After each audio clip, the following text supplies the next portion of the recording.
Emma, welcome, and thank you for joining us on Net Zero Conversations. It's great to be here, Jane. Thank you for inviting me. You're welcome.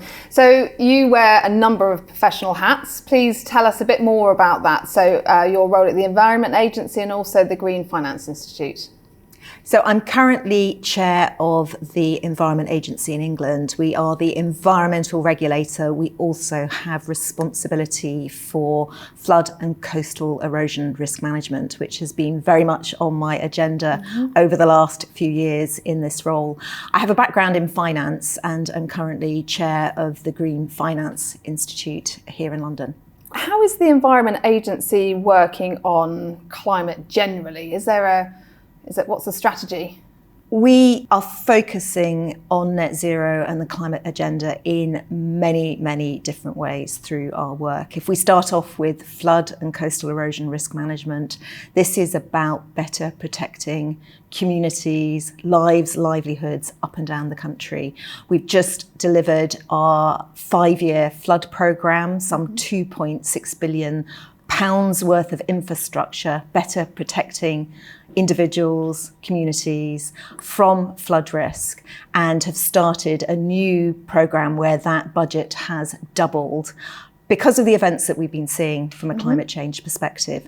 But we also work on the net zero agenda through our environmental regulatory work. For example, we are the administrator of the UK emissions trading scheme. We administered that when we were part of Europe. We also, as an organisation, have made our own net zero commitment, and we intend to meet net zero by 2030 throughout our operations. It's important that you also walk the talk, right? So it's important. So how can other countries build this kind of climate adaptation and resilience into their long-term plans? And I think this is one of the elements of our net zero work, that as we race towards net zero, we also need to be racing towards resilience as well. For too long, whether it's in this country or around the world, we've seen adaptation and resilience preparing for climate shocks like floods, heat waves, droughts, other climatic events as something separate to our mitigation work, the need to reduce our emissions at scale and very, very quickly. We need to bring those things together. Otherwise, we risk all of our net zero investments literally being washed away in a flood or melting in a heat wave.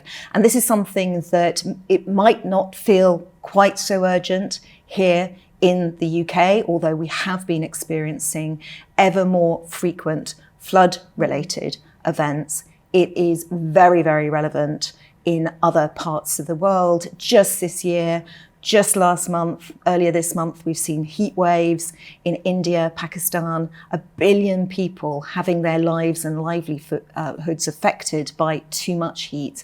And again, around the world, different storms, different flooding events leading to loss of life. And does the UK, through the Environment Agency or other bodies, share best practice with other countries so that we can help other countries in that adaptation work? We share best practice, but we also have a huge amount to learn from other countries that are at the forefront of the climate change agenda.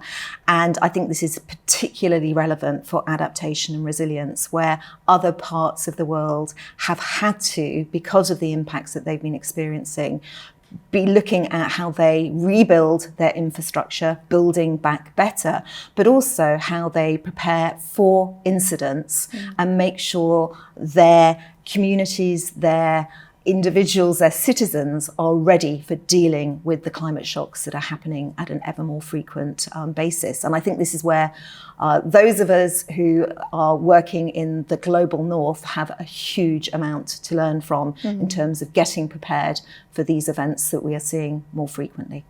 And we've heard people talking about kind of the pace of change and progress not being adequate. From your perspective, what can kind of the finance sector and other parties do to really accelerate, get things going quicker towards net zero? We're seeing and we've heard about some of the huge progress that has been made since COP26, heading towards COP27. The whole purpose of the event that we've been attending for the last day is about showing that progress. I think where we're seeing things move at pace is through collaboration, bringing together sectors with the world of finance, the different types of finance that are applicable to funding net zero, linking it to the real economy and to those sectors where we can start driving change. So I think that the progress that we're seeing is definitely gearing up, but we also need to see that feed through to real projects on the ground being invested in. Yeah, tangible projects that people can see for themselves. When we talk about net zero, I think you touched on it before. Often people think about it's just about getting emissions down, or that's the kind of the main point. But do we need to think more carefully about some of the wider issues as we kind of accelerate and get those emissions down? Are there unintended consequences or wider issues that we need to be mindful of? We are still dealing in this country around the world with the unintended consequences of the first industrial revolution.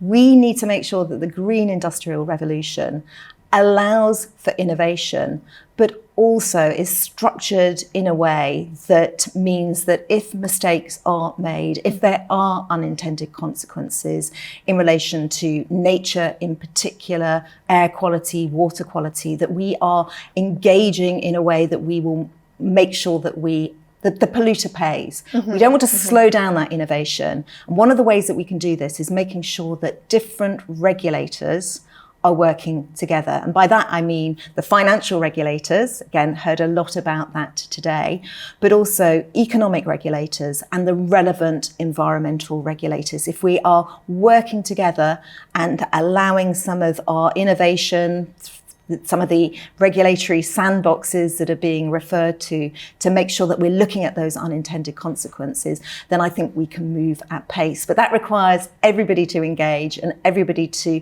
be aware of the risks that are being taken, but allowing for them to be dealt with if things do go wrong. Thank you. And you mentioned nature there, which I just want to touch on briefly in terms of, it feels like nature is the forgotten part in all of this sometimes, but actually nature can be a massive part of the solution. Tell me about what the Environment Agency is doing with respect to biodiversity and natural capital. Nature is so integral to how we deal with both net zero, but also our adaptation and resilience programme. Again, it's essential to weave nature into our work, and we see this with our flood programme in particular, but often the work that we're doing to provide better flood protection is the flip side of dealing with too little water as well. There's a massive role for grey infrastructure, but as we work on flood in particular, slowing the flow, using nature, the natural environment, different interventions higher up a river catchment can really make a difference in terms of the flood event when it hits the urban environment. But at the same time of helping with the flood agenda, it is also helping with the net zero agenda as well. The things that we can do with our peatland also absorbs carbon. So it's a win for both the net zero agenda, it's a win for preparing for climate shocks, but we need to make sure that we are restoring nature at the same time. One of the ways I look at it is comparing our infrastructure budget for flood with the programme of infrastructure investment for the UK as a whole. The Infrastructure and Projects Authority has set out a programme of £650 billion worth of investment in new infrastructure in the UK by 2030. If you look at the flood budget, it's a thin green line of defence. We need to make sure that we're working together as that infrastructure is built, it has net zero at its heart. It is being built in a way that is preparing for climate shocks, but also works alongside and with nature as well, so that we are better protecting our natural environment at the same time. A huge win if we get that right. A final question, if we may. As we look towards COP27, it's a tricky question, but if there was one thing to make it a key success, what's the one thing we need to get right? We need to make sure that we get the finance world aligned around investing in net zero, but resilience and nature need to be at the heart of that as well. It is going to, adaptation and resilience will be firmly on the agenda at the African COP, and it's a whole world issue. We all need to get our arms around it and support financing resilience. Thanks so much for your time, Emma. Thank you.